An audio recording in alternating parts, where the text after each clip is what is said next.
Good morning, students. Now we should start with the graphs today. Okay.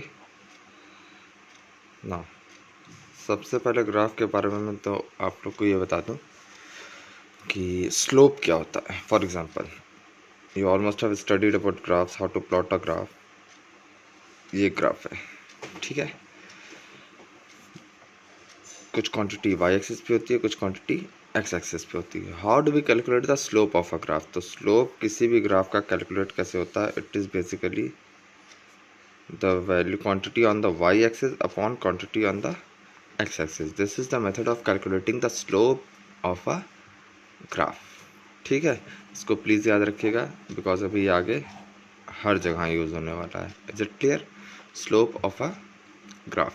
Now अब आ जाते हैं हम लोग सबसे पहले डिस्टेंस टाइम ग्राफ पे. Okay,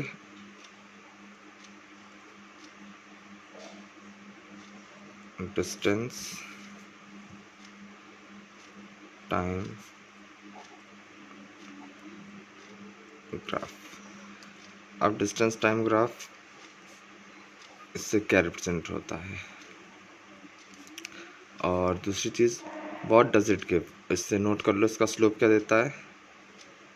slope of distance time graph gives speed. अब देख लीजिए कैसे. अगर हम लोग यहाँ पे स्लोप की बात करें तो डिस्टेंस टाइम ग्राफ का मतलब distance will be on the Y axis and time will be on the X axis. और स्लोप कैसे निकाला जाता है? It is the quantity on the Y axis upon quantity on the X axis. So it becomes distance upon time. और distance upon time क्या होता है? Speed. तो यहाँ से पता चल गया हमें कि डिस्टेंस टाइम ग्राफ का स्लोप क्या देता है. ठीक है. Now the first case for distance time graph. पहला, distance time graph for body at rest. ठीक है, कोई बॉडी अगर रेस्ट पे है तो उसके लिए डिस्टेंस टाइम ग्राफ कैसे बनेगा. नाउ अगर ये हम लोग ग्राफ ले लें, for example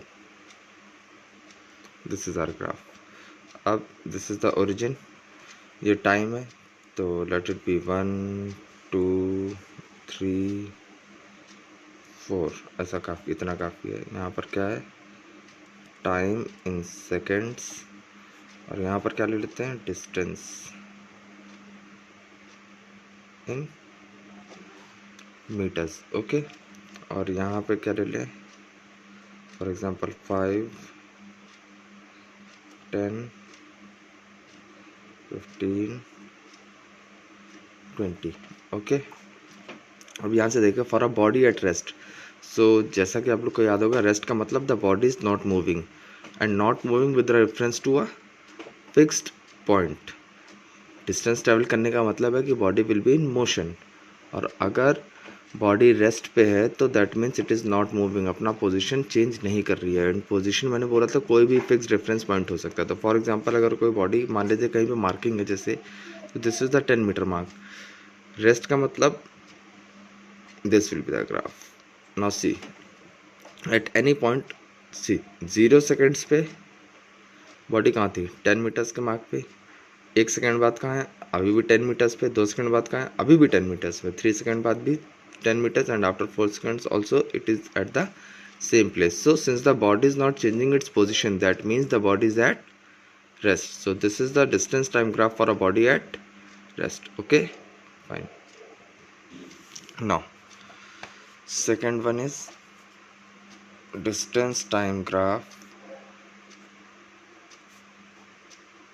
for a body moving with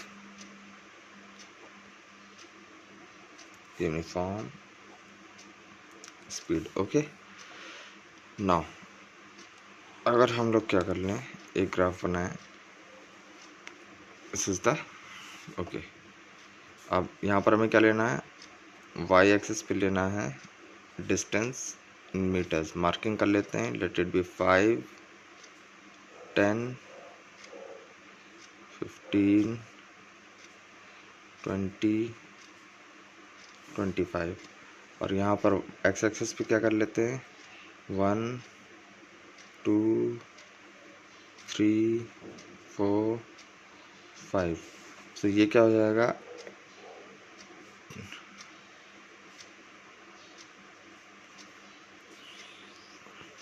and this is the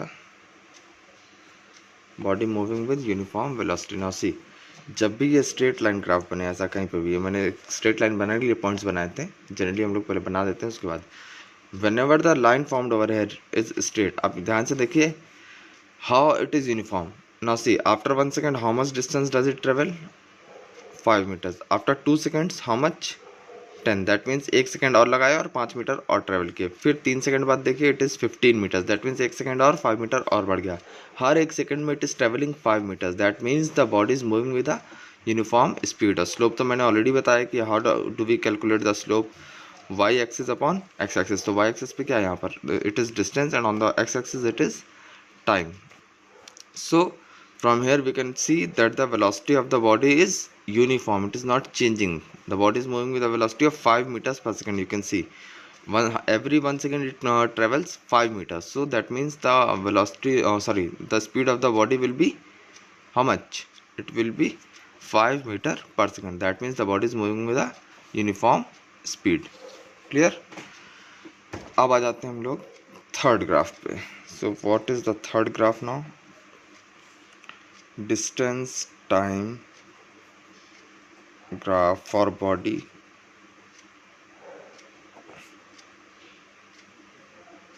moving with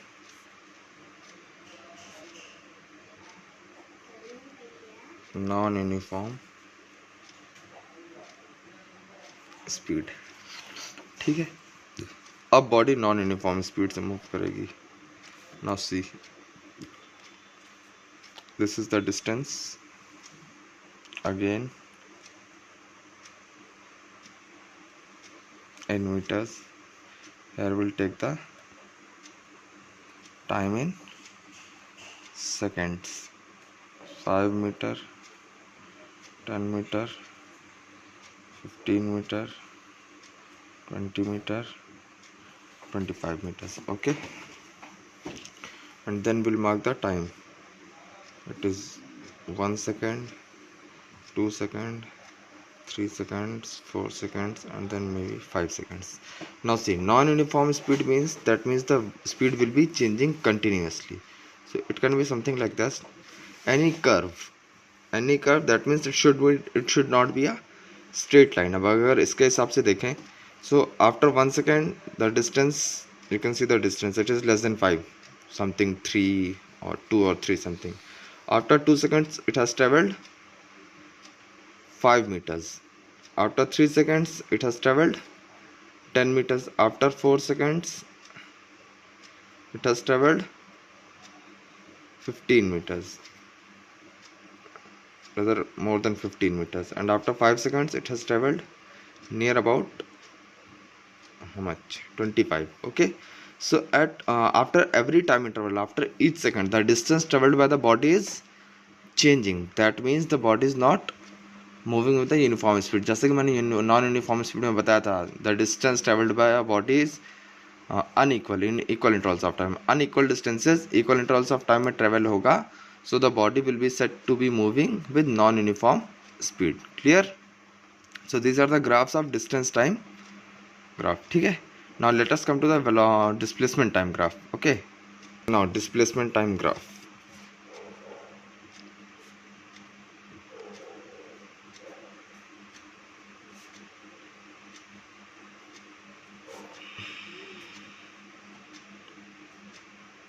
Displacement time graph. So again same thing for body at rest.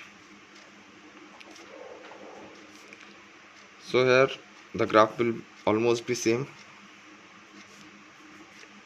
जैसे कि डिस्टेंस टाइम ग्राफ का था वैसे डिस्प्लेसमेंट टाइम ग्राफ का हो जाएगा कि almost they are the same quantities, only the is the difference of direction. So अगर हम लोग डायरेक्शन को काउंट ना करें तो we can simply draw the graph like this. यहाँ पे कुछ भी यूनिट्स ले सकते हैं आप, 5, 10, 15, 20 और यहाँ पे क्या हो जाएगा 1 2 3.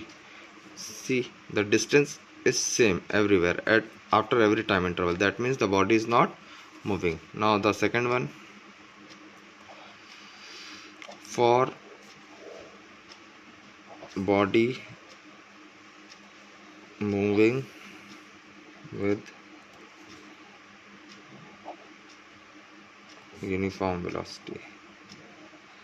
Now see, again the graph for the uniform velocity will be same as the graph for the uniform speed, but the important part is this, graph तो दोनों का सेम है बट फिर अलग अलग मैंने क्यों बताया. The simple thing is this, यहाँ पर वेलोसिटी है, दैट मीन्स इस केस में the body must be travelling in a particular direction. वहाँ पर भी body travelling with the same speed everywhere. यहाँ पर भी बॉडी की स्पीड सब जगह सेम होगी बट यहाँ पर डायरेक्शन चेंज नहीं हो रही होगी. और आपके यूनिफॉर्म स्पीड वाले ग्राफ में बॉडी की डायरेक्शन कंटिन्यूसली चेंज हो सकती है. अगर हो रही है then too the graph will be same, और अगर नहीं हो रही है then too the graph will be same. हाँ, this is the problem that we can not show the direction of the body moving over here in the graphs में हम लोग डायरेक्शन को शो नहीं कर सकते हैं. So we can what we can do, we can simply draw the graph as per the magnitude. मैंने बताया था ना वेक्टर क्वांटिटीज़ में मैग्नीट्यूड और डायरेक्शन दोनों की जरूरत होती है, बट हम लोग ग्राफ में सिर्फ और सिर्फ मैग्नीट्यूड को रिप्रेजेंट कर सकते हैं. तो यहाँ पे हम लोग ने मैग्नीट्यूड के बेसिस पे बताया है कि the body is moving with the uniform velocity. You can mark in the similar manner. ठीक है, सो 1 2 3 4 you can mark in the similar manner, और हर एक सेकंड बाद you will find that the distance travelled by the body is same, and this will be in a particular direction, or uniform speed wala will not be in a particular direction. Clear? Then for third one, for body moving with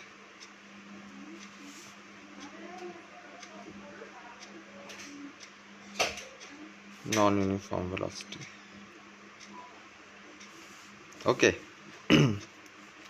Again the graph will be similar. अब non uniform velocity के लिए मैंने बोला था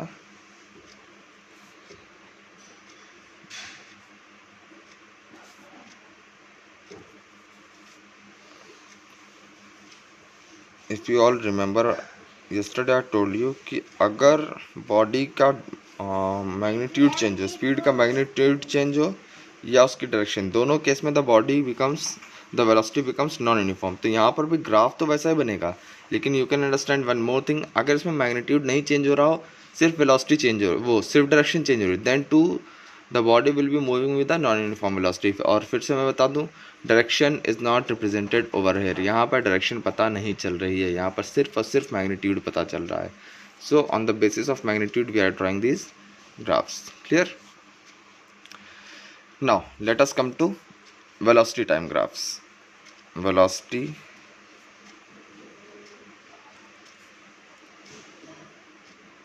time graphs. ठीक है, so velocity time graph का slope क्या देगा? Velocity on the y axis, time on the x axis. That means it will give acceleration. Clear? From the velocity time graph what do we get? We get acceleration. Remember this सबसे important part है, question ऐसा आता भी है, exam में भी पूछा जाता है आपसे. So now see, the first one is body moving with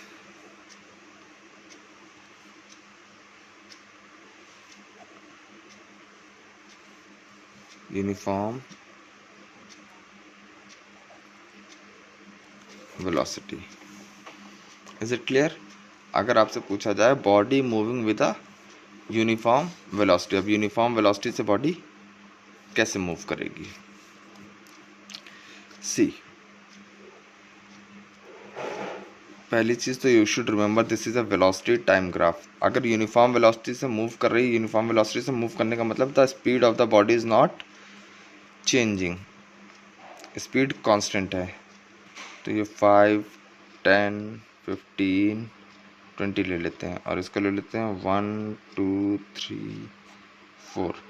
uniform velocity फिर से मैं बता दूं, after every interval of time the speed of the body will remain same. तो मान लेते हैं हम लोग यहाँ से ड्रॉ कर देते हैं। तो now you can see after every interval of time the speed of the body remains 15 metre per second, ठीक है। और you can say the velocity of the body remains 15 metre per second, that means the body is moving with a constant velocity. Constant और uniform velocity are the same. Constant का मतलब जो change ना हो, ठीक है। Uniform velocity, constant velocity are the same terms. Since the body is moving with the uniform velocity, that means there will be no change in the velocity after every interval of time। clear? तो ध्यान से देखिएगा, do not get confused between distance time and velocity time। distance time graph में this type of graph is drawn for body at rest, and in velocity time graph this type of graph is drawn for a body moving with uniform velocity। this is a velocity time graph, please remember this। now the next one, for body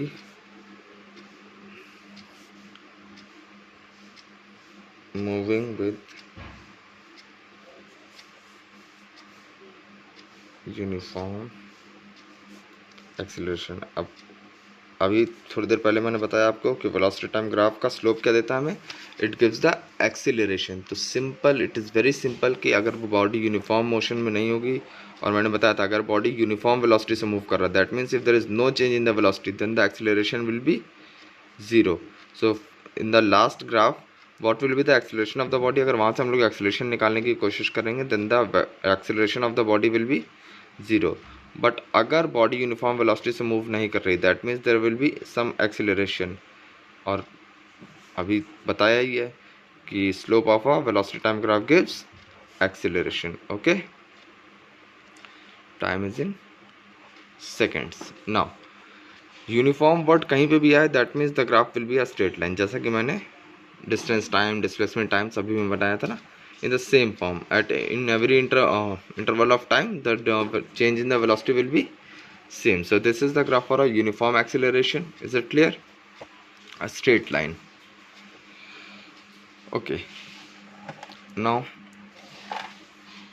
the fourth one, for body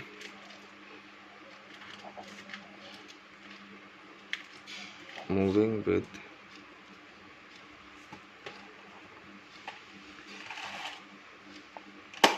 non uniform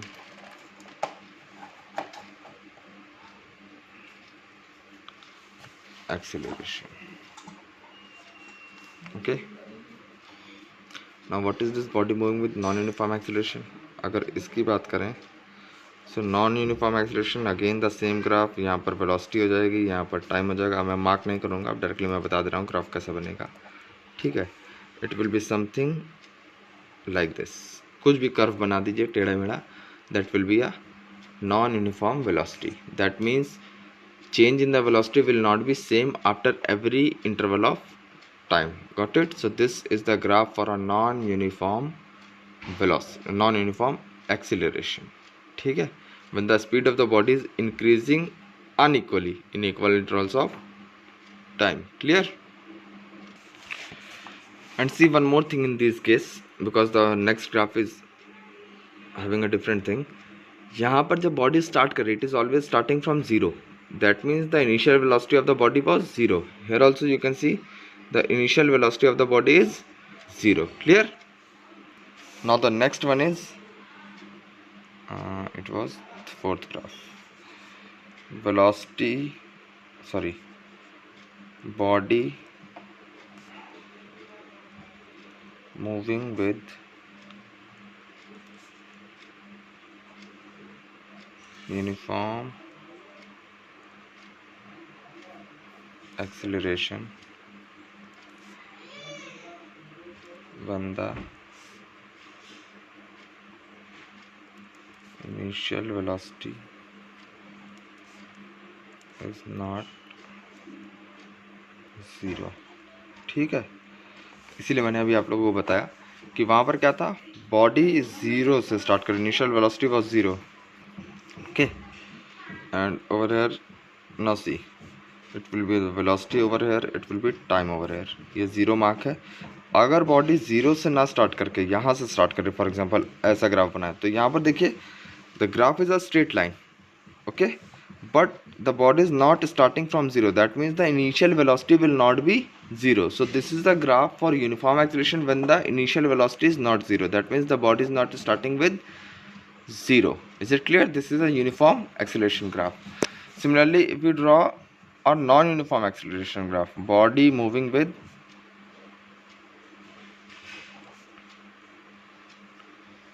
non-uniform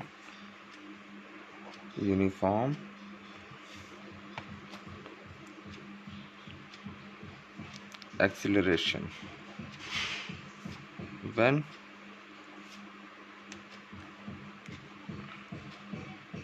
initial velocity is not zero. Similar, बस यहाँ पर भी वही करना है, non uniform velocity का graph, non uniform motion का graph draw करना है, but again you will not started from zero. ऐसे ड्रॉ कर दीजिए कुछ. This will be your velocity time graph for a body moving with non-uniform acceleration. Since its initial velocity is not zero, but the body is moving, is changing its velocity. Clear? Now let us come to the next graph. ठीक है, body moving with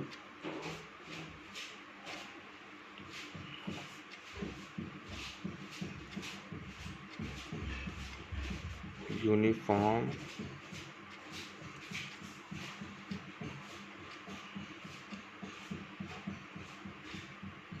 retardation. ठीक है, तो retardation जैसा कि मैंने आप लोगों को बताया था, retardation simply means negative acceleration.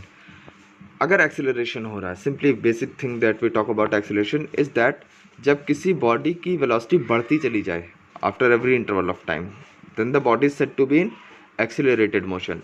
But अगर किसी बॉडी की वेलोसिटी कंटिन्यूसली कम होती जा रही है, then there will be a change in the velocity, but it is decreasing, then we say the body is undergoing retardation. and retardation का मतलब velocity continuously कम होती जा रही है. अगर आप पिछले यूनिफॉर्म वेलोसिटी वाले ग्राफ देखें तो वहाँ पर क्या हो रहा था, velocity of the body was increasing. अगर इस डायरेक्शन में देखें, ना सी ऐसे देखें तो ग्राफ ऊपर की ओर जा रहा है. दैट मीन्स कहीं पे भी किसी पॉइंट पे लो तो वेलोसिटी ऊपर की ओर जाने का मतलब velocity is increasing.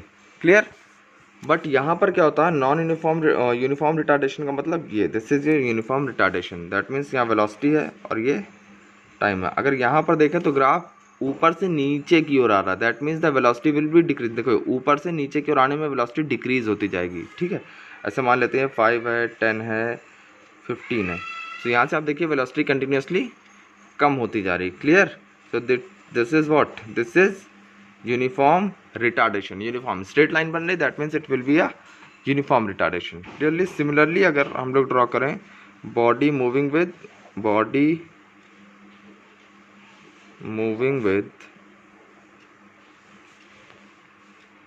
Non uniform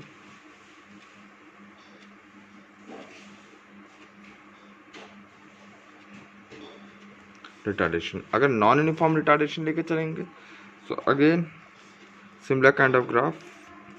यहाँ वेलोसिटी हो जाएगी, यहाँ टाइम हो जाएगा. बट रिटार्डेशन है इसलिए ग्राफ किधर से आएगा, ऊपर से नीचे की ओर, ऐसा कुछ. ना सी वेलोसिटी कंटिन्यूसली डिक्रीज हो रही, टाइम बढ़ता जा रहा है, टाइम इधर मूव करेगा graph, that means time is increasing, नीचे की ओर मूव कर रहा है. ठीक है, वर्टिकल मूवमेंट जो होता है इट शोज वाई एक्सिस पे जो है वो चेंज हो रहा है, और हॉरिजॉन्टल मूवमेंट जो हो रहा है इट शोज कि जो एक्स एक्सिस पे वो चेंज हो रहा है. तो यहाँ से देखिए नीचे की ओर आ रहा है graph. That means the velocity is decreasing with the increase in the time. जैसे जैसे टाइम बढ़ रहा है वैसे वैसे वेलोसिटी कम होती जा रही है. एंड फाइनली अगर यहाँ पर आके जुड़ गया, नीचे तक जोड़ दिया हमने, that means the finally body comes at rest. क्योंकि यहाँ पर वेलोसिटी कितनी है देख लीजिए आप, वेलोसिटी कितनी है, Y axis is zero over here. क्योंकि एक्स एक्सिस पे कोई भी पॉइंट लाई करेगा तो वाई एक्सिस वाली क्वांटिटी जीरो हो जाती है. That means the body comes at rest. Similarly यहाँ पर भी देखिए बॉडी यहाँ आ गई थी फाइनली, दैट मीन्स द धीमे धीमे वेलोसिटी कम होते होते finally body came at rest, velocity becomes zero. Similar is over here. Clear? Now the last but the very important thing about graphs. Now see, it is important thing, you should note it down. To calculate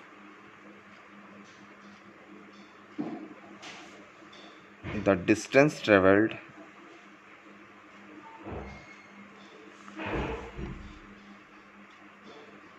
by a body from a velocity time graph, ठीक है, we should calculate the area of the figure formed in the graph, ठीक है। सो देखिए, velocity time graph से हम लोग किसी भी बॉडी की वेलोसिटी कब कितनी ईजिली बता सकते हैं, उसका एक्सेलरेशन बता सकते हैं। लेकिन जब डिस्टेंस कैलकुलेट करने की बारी आती है, so what do we do, we simply calculate the area of the figure so found. Many of you must be confuse, मैं करके बताता हूँ आप लोग को। For example, let us take an example कि अब देखिए, ये ले लेते हैं, it is a velocity time graph, ठीक है। now velocity time graph mark कर लेते हैं, इट इज़ 5, 10, 15, 20, 25, क्लियर। यहाँ पर ले लेते हैं 1 second, 2 seconds, 3 seconds, 4 seconds and 5 seconds. This velocity is in meter per second and the time is in seconds. Is it clear? अब मान लेते हैं the body is starting from rest. पहले बॉडी 1 सेकेंड बाद यहाँ पर है, ऐसा कर लेते हैं, ठीक है। फिर मान लेते हैं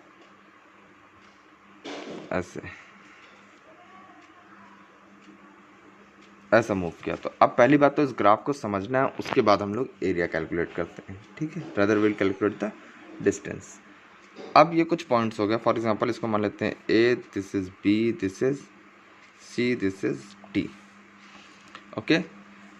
अभी सो यहाँ से देखते हैं हम लोग। सबसे पहले बात करते हैं, अगर इससे रिलेटेड क्वेश्चंस देख लें। मान लेते हैं किसी ने पूछा कि what is the acceleration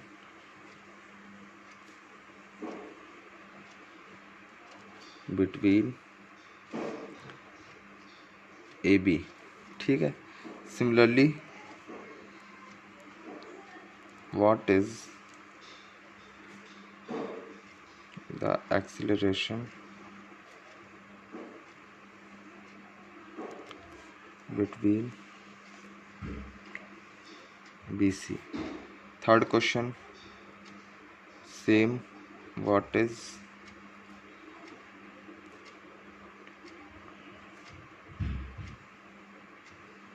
the acceleration between CD। और लास्ट में निकाल लेते हैं फाइंड द डिस्टेंस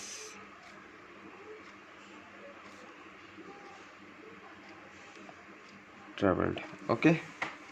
सो अब यहाँ से एक एक करके निकालते हैं। सबसे पहले फर्स्ट पार्ट, अगर फर्स्ट पार्ट की बात करें, it is asking about what is the acceleration between A B. So यहाँ से यहाँ के बीच में कितना एक्सेलरेशन है, हमें ये निकालना है। Is it clear? So acceleration का फॉर्मूला क्या होता है? इट इज़, याद दिला देता हूँ मैं, acceleration equals to v minus U upon T, where v is the final velocity, u is the initial velocity, t is the time and a is the acceleration. अब यहाँ से वापस आते हैं। सो नाउ सी, बॉडी ने ए से move करना start किया और बी तक पहुंची है। So the velocity at A will be the initial velocity. तो यू कितना है, यहाँ पर वेलोसिटी कितनी होगी? It will be 0। So the initial velocity of the body becomes 0। फिर when the body was at B, now what is the velocity? अब B के सामने देखो कितनी velocity, it is 10 meters per second. So the final velocity becomes v equals to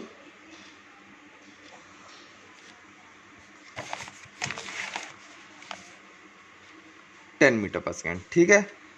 और ध्यान से देखिए, ए से बी तक जाने के लिए कितना टाइम लगा? ए से बी तक जाने के लिए 1 सेकेंड। यहाँ से स्टार्ट किया था, यहाँ जब पहुँचा तो कितना टाइम हो गया था? 1 second. So what is the time taken? It is 1 second. Is it clear? Now see, अब यहाँ से एक्सेलरेशन का फॉर्मूला क्या होता है? v minus U upon T. तो v कितना है यहाँ पर? v is 10, initial velocity is 0, and what is the time? 1. So it becomes 10 upon 1. That means the acceleration becomes 10 meter per second square. Is it clear? Yes. Now come to the second part. Second part में इन्होंने पूछा what is the acceleration between B and C. तो ध्यान से देखिए, when the body was at B. अब जरा आपने जो ग्राफ्स पढ़े हैं, अभी मैंने क्या बताया था? सारे ग्राफ्स अलग अलग बताए। Now I am combining them. जब भी ऐसे क्वेश्चन आपको देंगे, basically they will be A combined graph. इतने पार्ट को देखिए। अब यहाँ से देखिए जरा,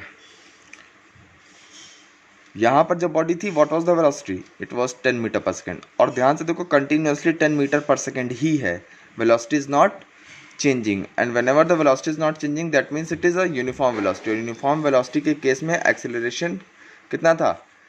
if you all remember, so the acceleration will be 0. You can write the reason over velocity is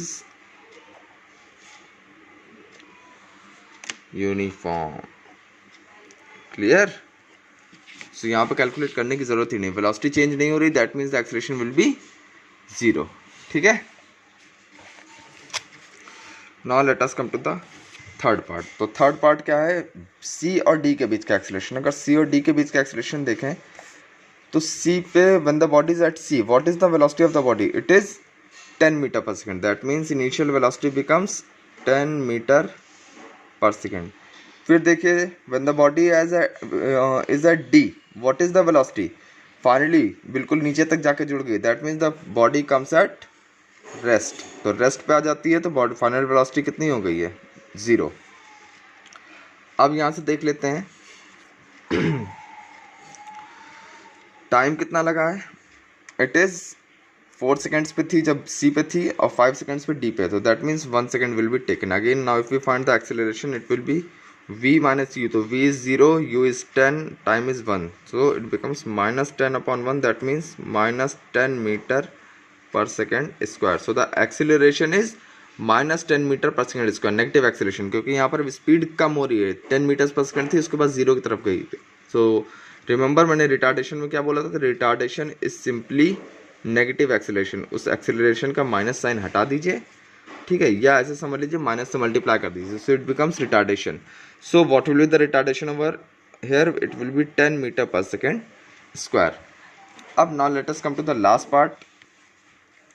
अब लास्ट पार्ट में आते हैं, where we have to calculate the distance travelled by the body. So distance travelled के लिए मैंने क्या बोला था आपसे कि you have to calculate the area of the figure formed. If you see the figure, what kind of figure is formed over here? यहाँ पर एक ट्रपीजियम बना है। अगर आप लोग को कन्फ्यूजन है कि आप समझ नहीं पाए कि ट्रपीजियम कैसे बना, क्या हुआ, so you can do one thing, you can divide your figure into parts.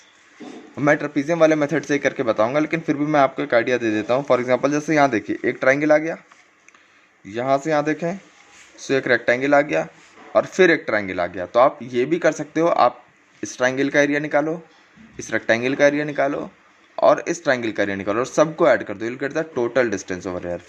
Now if we use it, if we calculate it using the area of the trapezium, so यहाँ से डिस्टेंस ट्रेवल्ड कैसे आएगा? Area of trapezium का formula क्या होता है? Half sum of the parallel sides into distance between them. तो ध्यान से देखिए, these are the parallel sides over here, okay. So what is the length of the parallel sides? यहाँ पे बी पे वो कितने डिस्टेंस पे था? 1, एंड सी में 4। तो व्हाट इज द डिस्टेंस? क्योंकि हमें इसकी लेंथ ऐसे लेनी है, अगर वर्टिकल लेनी होती तो हम लोग वाई एक्सिस को देख रहे होते, लेकिन ये हॉरिजॉन्टल लेंथ है ना। सो 1 से लेके 4 तक कितना हो गया? 1 2 3, दैट मीन्स 4 माइनस 1 कितना हो गया? 3। सो हाफ 3 प्लस नीचे वाला लेंथ कितना? यहाँ से स्टार्ट किया, यहाँ तक गया, that means 5। Half 3 plus 5, and what is the distance between them? अब distance between them parallel sides, ये है डिस्टेंस। देखो वर्टिकल है, तो इसमें हम लोग क्या देखेंगे? इसमें हम लोग देखेंगे वाई एक्सिस। तो यहाँ से कितना distance? It is 10। So will come over here in our formula 10. अगर इसको सॉल्व करेंगे it will become half into 8 into 10, that means it becomes 40 meters. So this is the method. So what is the distance traveled by the body? It is 40 meters during this motion. Clear? जहाँ पे इसने पहले uniform velocity, पहले acceleration किया है, फिर uniform constant velocity से move किया, दैट मीन्स एक्सेलरेशन जीरो कर दिया, फिर रिटार्डेशन हुआ, अलग अलग टाइप के मोशन हुए एक ही जगह पे. So what does it mean कि जब भी डिस्टेंस ट्रेवल्ड कैलकुलेट करना है, what will do, will simply calculate the area of the figure formed. अगर आप यहाँ पे ट्राइंगल, रेक्टेंगल और ट्राइंगल इन तीनों का एरिया अलग अलग निकाल के ऐड करोगे, then too you will get the answer same, you will get 40 meter. Clear? Okay. So for today it is it. or we'll discuss the numericals. First we'll discuss the graphical derivation of equations of motion, and then we'll discuss further numericals in the next class. Okay, thank you class.